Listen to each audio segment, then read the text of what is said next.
This video was brought to you by GamersGate.com. Download games anytime, anywhere. Skip it up and that up. So this is some good and interesting news. The PS Vita is getting a price drop in Europe and the US. It's going to be $199 US now in the United States. They're also lowering the price of the memory cards. Those god-awful proprietary memory cards the Vita uses are also getting price cuts. The 32GB and 16GB memory cards are getting $20 lobbed off of them. So the 32GB one is going to be $79.99 and the 16GB one is going to be $39.99, which I still think is way too high for friggin' flash memory. And the 8GB memory card is going to go down to $19.99, which is $10 off. And the 4GB card, which is absolutely useless, even the 8GB one is pretty much just as useless, is going to go down to $14.99, $5 off from its original price. So these price drops for Vita and its accessories, all these price drops were a long time coming. I know Japan had the Vita price drop for a while. Sales for the Vita are hurting.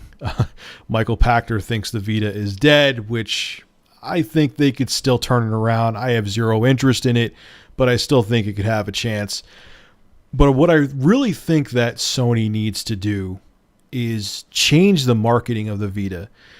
Sony, what you have to realize is, and Nintendo realizes this, and that's why the 3DS is selling well. I'm pretty shocked at how well it's selling right now.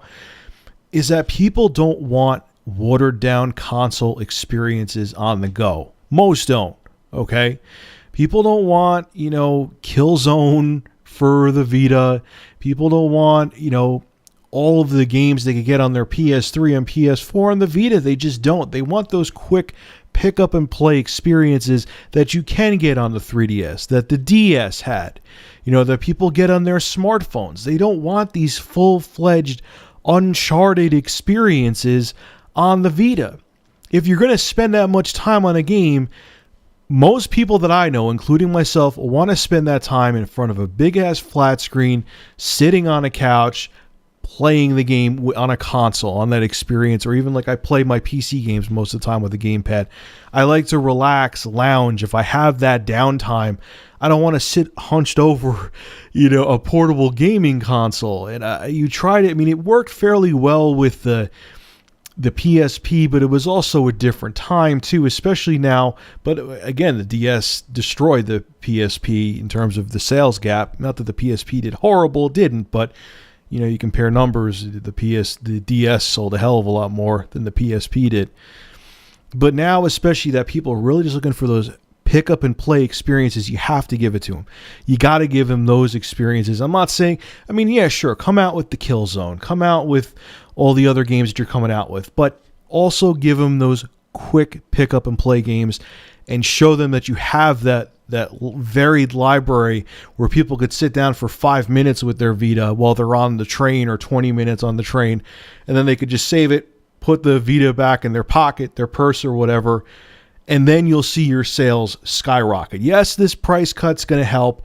It's not going to make me buy one, but a lot more people will buy it because of the price cut, but even more people will buy it once they see those games coming. I'm not talking about, like I said, the full-fledged experiences. I'm talking about those quick pick-up-and-play games. Make that more of a priority than you're doing right now, and I promise you it will help the Vita big time. Anyway, folks, make sure to rate, comment, favorite, and subscribe. And as always, thank you for supporting Review Tech USA. Have a good one.